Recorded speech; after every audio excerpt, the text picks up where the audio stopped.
Hello, YouTubers. It is Saturday morning, and in Minnesota today, it is single-digit temps with wind chills that are below 20 below.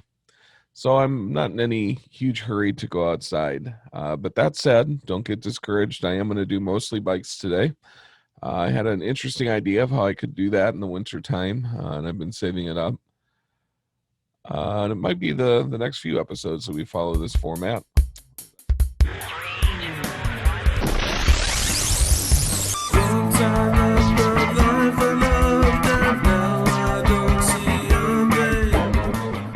As I had mentioned, I've traveled cross country on my motorcycle, one of the things I truly enjoy.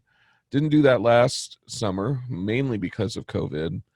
Also because I was working on chicken coops and doing other things around here. Anyway, in 2021, that is not going to happen. It's going to have to be some kind of major emergency to keep me from hitting the road with the bike.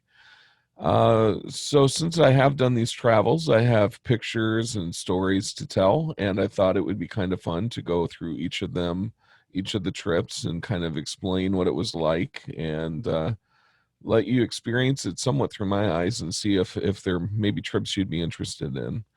And I kept footage from when I could ride in the fall, and I'll run that in the background too, so we have a little bit of bike footage going along with the stories. Additionally, my good friend Hammer pointed me to these depinning tools. So we're going to try that out and see if the right tool means the job is easier. And I already know from past experience that will be the experience. Also, with regard to this plug, there's a trick I didn't know about that he pointed out to me as well. Basically, this orange piece pops off, and you can remove the rubber grommet collar type thing and get direct access to the pins. So this should be a pretty easy job now that I know how to attempt it. And as they say on G.I. Joe, knowing is half the battle. So with that, let's get at it.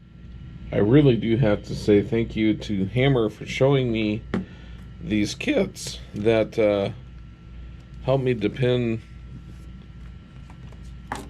this guy and for getting us set back up. So let's give this a shot. The first thing is he tells me that this can be removed. So I am going to take out one of my favorite tools. If you have one of these in your pocket or your bike and a roll of duct tape, you and I can be friends. So the first thing I'm going to do is remove this rubber collar. Then I can get underneath this plastic cover and begin to pry it out, and just as he promised, that comes out. And now we have better view of the pins. From what I understand, we can actually use these tools to push into the slot and to pin this mamma jamma.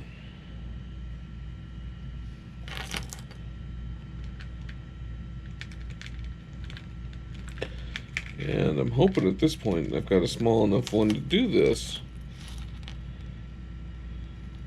So far they're all too big.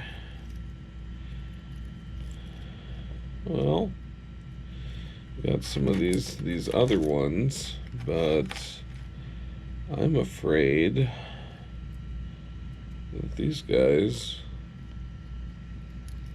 might be too large. Well, shoot. That's an obstacle I didn't expect. Let's talk about trips. So I'm going to do this in kind of a weird chronological order, mainly because it was way easier for me to find trip pictures and videos that occurred more recently than the ones that go back into 2015. So I will get to those, but this is going to be a little bit like Bearing an Hourglass if you're a Piers Anthony fan.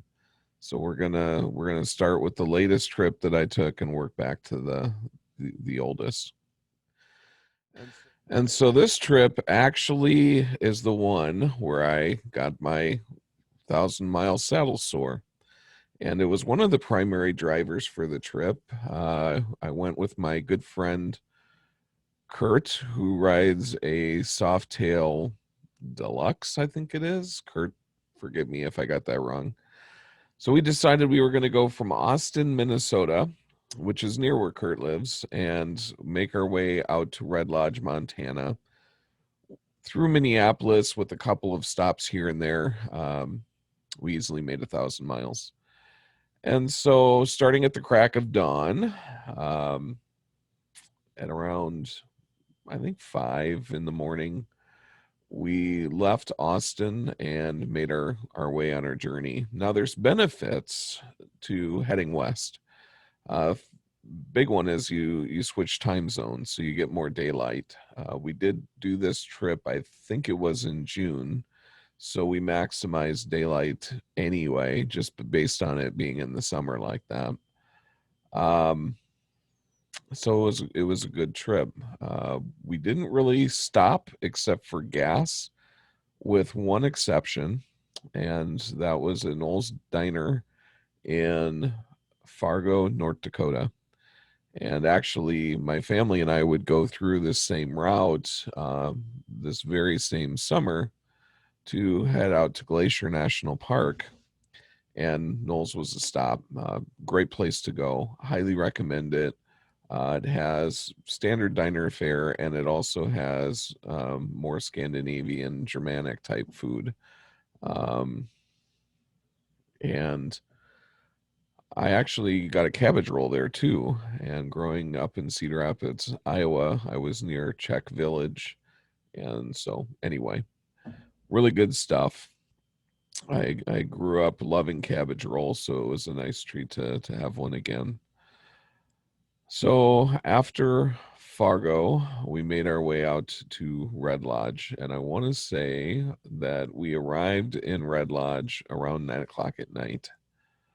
And I'm going to correct myself, come to think of it. We did make one other stop very briefly at Teddy Roosevelt National Park on the border of North Dakota and Wyoming. And then we also did a quick pit stop in Billings to fuel up and stayed a little bit longer to avoid rain. But by and large, we were cruising and really were only stopping for fuel. Anyway, and we ended up in Red Lodge, Montana about 9 o'clock Mountain Time after leaving around 5 in the morning Central Time from Austin.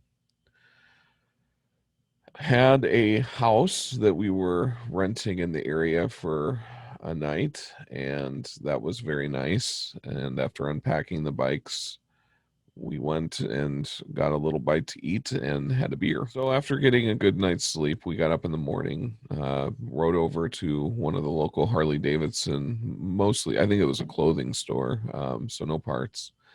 And we're talking, and it had snowed the previous night on Beartooth. Our plan was to go over Beartooth and into Yellowstone, and actually we did do that. Even in June, there was a tremendous amount of snow, and I'm glad. I always keep leathers and cold weather gear in my bikes, and I was glad I had it because it was chilly. And I wouldn't have wanted to do the crossover Beartooth in the snow without, a good insulated leather coat, chaps. I put on a long sleeve shirt, might have even been a sweatshirt or a sweater, and we were comfortable. We're fine. Came down the other side towards Yellowstone and just started stripping layers, and got into Yellowstone. We decided to stay at a place outside of West Yellowstone. So we got over to the west side of the park, exited the park, stayed at our hotel. And one of the nice things about the hotel is it was near a site we wanted to see called Earthquake Lake. And basically, Earthquake Lake was a campsite outside of Yellowstone. And I think it was in the 60s. There was an earthquake that basically took a side of the mountain, sheared it, and that side of the mountain came into a valley where there was a river and took out, I think it was 10 campers, somewhere around 10 to 20, maybe a little less. I don't recall the exact number. Um, but it's an eerie monument. And there of course there's a museum there that recounts all this, and the survivors talk about it, and family members being swept away, which was basically by a wave of land that was coming down into the valley. So a very, very somber experience, and one worth going through and taking a look at if you are in West Yellowstone or going through Yellowstone Park. Earthquake Lake is good to see. Additionally, there was a great place to go for breakfast near Earthquake Lake, and so Kurt and I stopped there. We're always fans of good food when we're out on the bike, so we stopped in for breakfast. We did spend a couple of days in the park riding around. The first day, of course, we went to go see some of the more common sites. We saw Old Faithful and some of the pools around the park, and it's such a beautiful thing. And while I would describe Glacier as being very green and very angelic, Yellowstone is kind of like a witch's cauldron. Very different type of beauty, and definitely worth seeing. As we got into the second day, we started to explore some of the roads to the south of the park, drove past Grand Teton Forest, um, pulled into a Harley Davidson. My fob for starting the bike's battery started to die, and so I got a replacement battery. And when I was talking to the gal behind the counter, she was just kind of a dainty gal. She pulls out this big knife to undo the battery, and I thought that was pretty funny. And so we got that taken care of. And after a couple of days in the Yellowstone area and exploring on the bike and seeing the sights, we decided to head back. And our plan was to head back going through South Dakota as opposed to going through North Dakota. And a lot of this is because I am just in love with the Black Hills. So I complained about the temperatures in Minnesota. I live in Minnesota for two reasons. One, because it's equidistant from my parents and my in-laws. And additionally, it's a town that is very focused on medicine as well as technology, which was a drawing point for my wife and I. When our kids get out of school, it is on actually for thinking about new places. Um, and South Dakota is a key candidate. I just absolutely love Deadwood and Rapid City and Spearfish and that whole area. Anyway, sorry for the tangent. So we crossed Wyoming and made our way to Deadwood, where we stayed in. What's your room look like? What's your room? I got a big room, but you know what? Let's go look at this room. Dude, we should like take your bed and put it on mine, and like we could do a bunk bed, and we'd have way more room for activities. All right. One of my favorite places when we get back into some of the previous videos, you'll see we've stayed there before. And well, Kurt and I just had a really great time, as always, going and seeing the reenactment of the killing of Wild Bill, and enjoying the stores and hearing the lore of Deadwood. Um, Enjoying breakfast at one of the local eateries.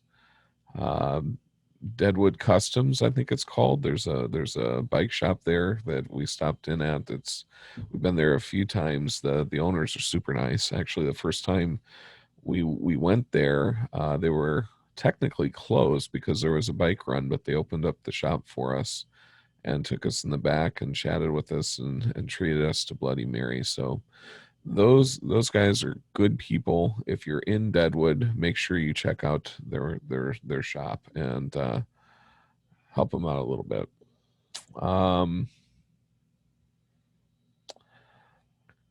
so after Deadwood, we headed back to Austin and did the trip from Deadwood to Austin in a single day. That might be the only time I've done that the whole way. Um, well, no, I think maybe that might be the third time. So there's another Rapid City Deadwood trip we'll cover, and then the first time I did it, I did that whole trek on a Sportster. I don't know that I would recommend that. So we did the trip. I was riding a 2011 Street Glide, way more comfortable than the 883 that I had done my maiden voyage to this particular area. When you're in Montana, Wyoming, Idaho, there's a lot of really beautiful scenery to be seen. It's been a crazier week than normal, and I know I keep saying that. Um, but it's been a week full of reflection and change. And well, I shaved my beard. I won't get into why, and got a haircut. Funny side of that is it seems like I always pull this numbskull move in the middle of Minnesota winter, just as it gets extremely cold. So I guess it is what it is. Um, this morning I got some really hard news. My dear friend Jim Sr. Passed away, and it's just really tough. He's been a good friend for a long time. He's the father of another one of my friends that you hear me talk about sometimes. Um, I'm thinking about them both. Jim Sr. Has a lot of really great memories for me, but probably the one most relevant to this channel is he wanted me to be safe as I started writing, and he actually gave me my first leather motorcycle jacket, and I'll never forget that. So, my friend, I look forward to seeing you again sometime in the future, and I hope you look down on our adventures and smile. And the whole family is in my thoughts and prayers. So I look forward to seeing you all next time. Until then, please click like, hit the bell for notifications, and subscribe.